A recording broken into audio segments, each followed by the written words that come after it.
It's November 26th. The Apostle Paul continues his epistle to the Romans, today writing of the wonderful realities resulting from the new covenant. The letter to the Romans is perhaps the first time that many in the church at large had heard such fundamental theological truths laid out for them in such a clear manner.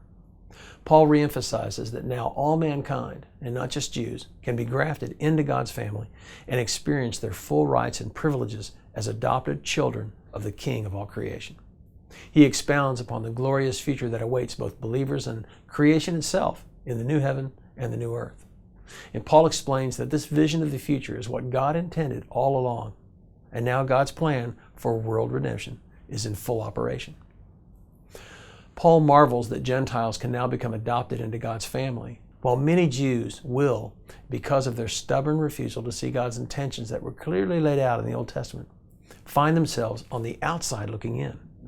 Paul then explains that this truth is not inconsistent with God's established patterns, because one's standing before God under the Old Covenant was never based solely upon heredity.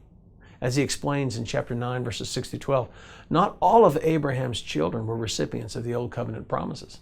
Rather, he points out that even among Jews, one's standing before God was always a deep matter of the heart, a personal determination made by one's own willingness to humble himself, hear the Lord's instructions, and yield to God's desires. The principle remains the same today. Being raised in a Christian family or being in a Christian culture does not grant access to God's family of ransomed and redeemed children.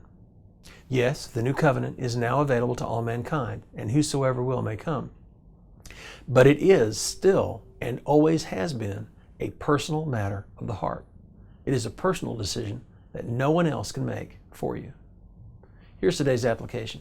Your future, your eternal destiny, and the trajectory of your remaining days upon this earth are directly determined by your willingness to humble yourself, hear the Lord's instructions, and yield to God's desires. It's a deeply personal thing. If you've never personally repented, turned from your sin, asked Jesus to be your master, and asked Him to adopt you into His family, you can do so today. And if you have, but for a time you've neglected your relationship with God and are coasting, perhaps living off the spiritual vapors that are in the atmosphere where you live among the community of believers, then take this time today to dial in and do business with God.